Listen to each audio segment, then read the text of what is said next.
Hello, I'm Brendan Mitchell. Welcome to the CAPS Conversation series. On this episode, I have Mr. Sami Kassab. Sami is a manager at IDP. Welcome, Sami. Welcome, Brandon. And thank you very much for agreeing to come on the CAPS Conversation series. Now, I've just mentioned that you work for IDP, but I know in some countries IDP is a household name. But for some of our viewers who don't know what IDP is, can you give us an overview, please? Sure. Well, IDP, first of all, I'm pleased that I'm working in IDP because IDP is I think, the largest company which is working in education or student recruitment. So it's an Australian company. Actually, it was owned by universities. The main task was just to give a pipeline to these universities from students. So let me say, well, IDP is the company that makes students' dream come true in education. So we are available in, I think, all over, I think we're a universal company. I agree with you. IDP provides great services, but also one of the other major services of IDP is the co-owner of the IELTS test, isn't it? Yes. Yeah. Well, let me say something. IELTS, it's a very powerful product that we have. It stands for International English Language Test Services. This product, we are proudly own the product, with the British Council and the Cambridge Test Services. This test is recognized all over the universities, even in the US. It's a measurement for your English level. I will say for me, I will say IELTS. It's a technical test, much more than other ones, yes, much more than English capability. What differentiates IELTS from other tests is the security, the services, and I think it covers all the English areas for this. Yes, in KSA, we are promoting IELTS side to side with our partners, the BC. And I think Saudi students or non-Saudi students, they have a huge demand for these services. Oh, yes. For sure. I know the demand in places like China and India. Some of their students have to, or test candidates, fly to other countries to take it. But enough about IDP and IELTS. We want to know a little bit about you because you've certainly had a very interesting life. Yeah. And I know you've spent a lot of your life in the great kingdom of Saudi Arabia. Yes. Were you born here? Yes, actually I was born in Jeddah, 1972. And really I had a very wonderful childhood because let me say Jeddah is it's a cosmopolitan city with the touch of emotional touch. When you go to Jeddah, you will feel like people like they are they are like you. They are welcoming you. They are hosting you. They are happy to see you. Even they are happy when you say for them good morning. They will feel like you make my day with your good morning. I'd agree. Really, that was Jeddah, and I think still until this time Jeddah is a very welcoming. Yes, of course. Jeddah is very welcoming city, and you can if you go to Jeddah, you will see it's have its unique unique characteristics. Like you see if you are in an Indian, there is an Indian touch. If you are an Egyptian, there is an Egyptian touch. If you are a Yemeni, there's Yemeni touch. It's you have a touches from each over the worlds. You will feel not stranger in Jeddah. Yeah, I'd agree with that on my limited experience in Jeddah. But I find the Kingdom of Saudi Arabia generally every province and every directorate, all 46 of them. Yeah, I find them all very, very welcoming. Yes. Did you go to school here, primary school, Yes. high school, Yes. in Saudi Arabia? Yes, yes. I spent all my like school times in Jeddah, and I was blessed. I was in Manarat actually, and you know, schools in Jeddah, it's like I told you, you will find like in one classroom United Nation, all over the nationalities, from east, west, and north and south. You know, like you'll find students from Europe, from the Middle East, and from Asia, and which is like school is like a big blender was for us. So For you, sure. yeah, really trust me. When we graduate, you'll feel like you are a healthy human. You are open to all cultures, open to all humans. You know, you will welcoming anyone, and anyone will welcome you. You will feel like you are part of this world. You are not a stranger. Now, Manarat, they're a big chain of private schools, is that Yes. correct? Yes, yes. It was owned by King Faisal family. So these people, I think they are the first family to let's say, invest in education, and I think they did a good job because they like they offer you the local curriculum, which is we call Thanawiya.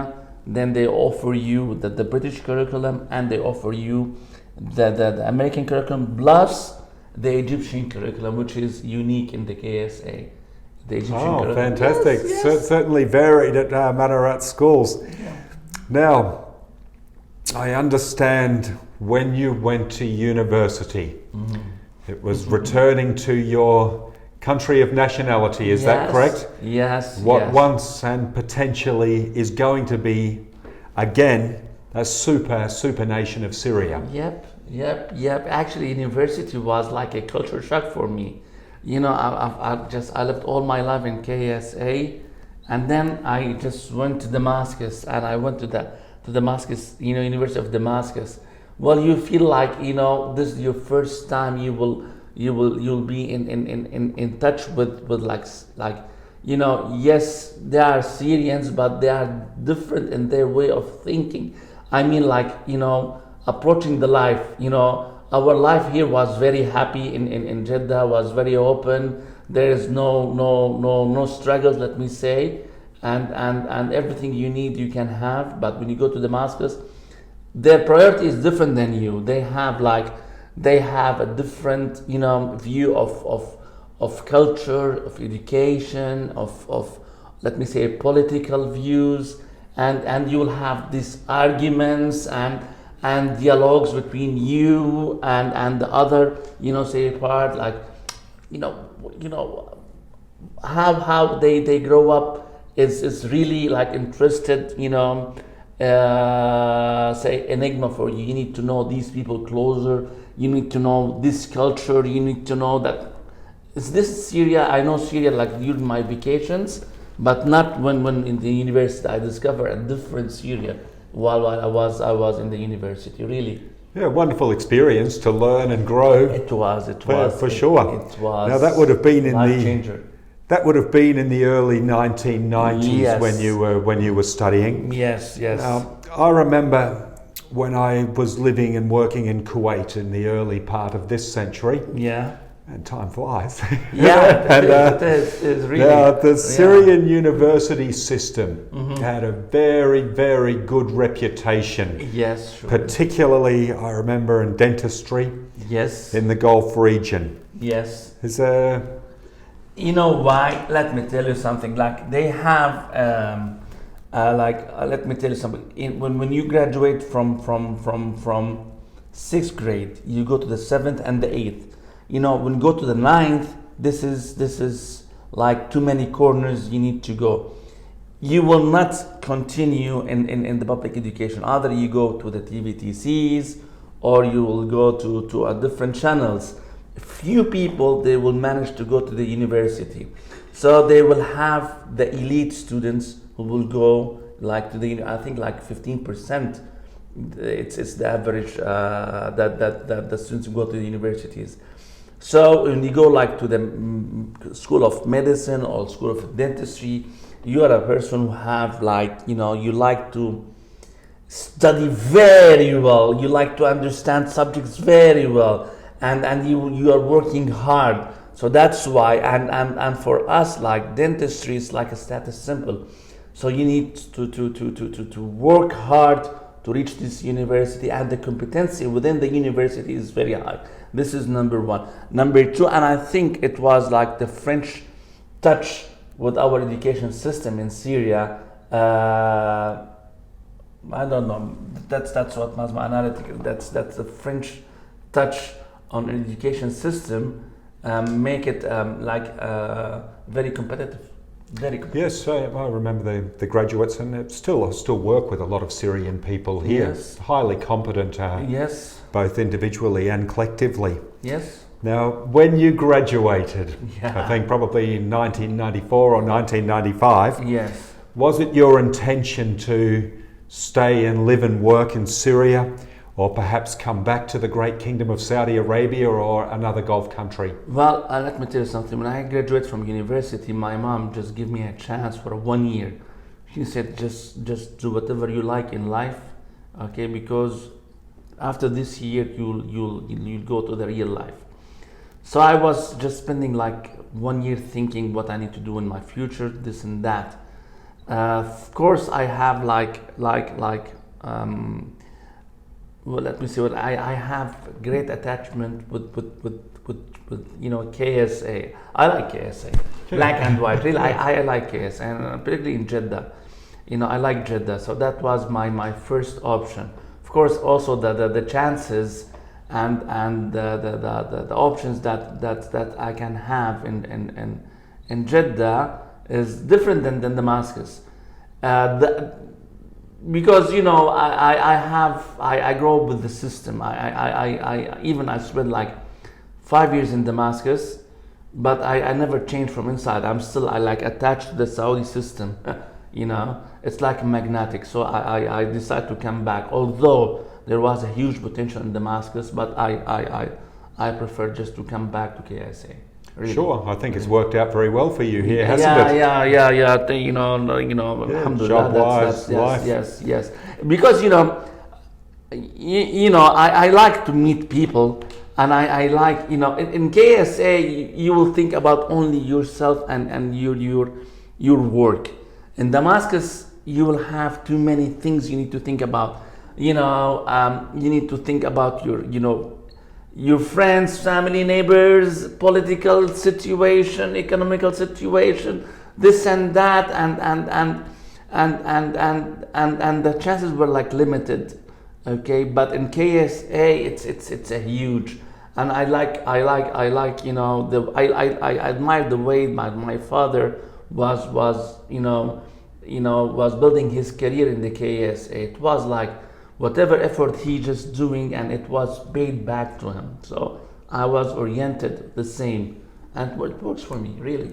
For sure. I never regret. Oh yeah. Yeah, really. Now, you've been here most of your life. Now, oh yes. I'm sure you would have seen some huge positive change Sure. in the great kingdom. Sure. Actually, kingdom, it's like a box. You need to open it and discover what's inside it, like a box of chocolate. Oh, welcome to Forrest Gump, yes? Yeah. So you need to open it and taste it piece by piece. Kingdom of Saudi Arabia had too many changes during these 30 years. It's not only on the cultural side or in the economical side, but the way of thinking, people thinking. I adored the 70s and 80s because people very simple, very normal people like us, like me, like you. His top priority is just to have a nice lifestyle. But nowadays, no, they change because the government, I think, because they invest in education, they invest on the human capital. They invest time, effort, money on develop not only Saudi structure, roads or no. They build the human. I think they have the biggest budget for education in the Middle East, and people that are they have the chance just to educate, develop themselves, grow, and the support from the government and their place. So you imagine, like in the 80s, there how many universities? 3 or 4. Yeah. Now we have 32. How many students? Like 2-3 millions. Now you have 6 millions. How many teachers? You know, and you can see that people who educate and their role in the society or the nation, it's a huge. I can tell, like you can tell, you know. I have a lot of friends. We grow up now. They have their own companies and they are like billionaires. They have the chances and they grow up here and they develop here and the government support them. Actually, I wish that my government and your government do the same. Maybe one day. Yeah, I agree with you with Saudi Arabia. Brandon. The great kingdom has really recognised that their Really, young people are the future. Not because I'm for sure. sitting in the case or working in the case. I love KSA, and I think we have the same dialogue day and night. Oh yes. That this is a nice place. Maybe like a notorious reputation from outside, but when you come to inside, you'll be surprised. Oh yes. So it's a great place, and you know what they are doing, investing in their human capital and capacity and capability is fantastic. Yes. But just before we go, Sami, Yeah. I want to come back to Syria. Yeah. Okay. Do you think one day in the near future, I know you've mentioned that some of the market areas in Damascus and those places and around there are doing quite well. Mm-hmm. And I really do hope that the situation stabilizes there and that people are able to get on with their lives again. Yeah. Do you think we'll be able to visit in the future? Of course, you're welcome. Of course. Let me tell you something. You know, Syrian people, you know, Syria, it's the old Damascus, the oldest inhabitant capital in the world. Okay, so people there get used, like they are very open. You know, they are very hospitable. You know, you can go and even you don't have money, you can eat, you can drink, you can stay, you can entertain yourself within the Syrian people. You don't need that much budget or capital to go there and to feel welcome. Okay, this is number one. Although now what's happened, it's a drama, but I think now people are wake up calls, like in every place, wake up call, you know. Syria will be like, you know, you'll be surprised that Syria will be like the next the next Hong Kong. I hope so. Yeah, really. And I hope that I get to visit there, because I do remember during my time in Kuwait and also up until the tragic events over the more recent years, that Syria was a very well-developed, educated place and a very balanced society. Yeah. Now, I'd like to thank you, Sami, Thank you, for Brandon. appearing on the CAPS Conversation series, and I hope all our viewers enjoy learning from Sami. I was very happy remember, to participate. Yes, man. you can find out more about IDP, idp.com. Yes, thank you, Brandon. Thank you very much. Thank you, Sami. Thank you, Brandon. Thank you. See you in Syria. Oh, I look forward to visiting you in Syria.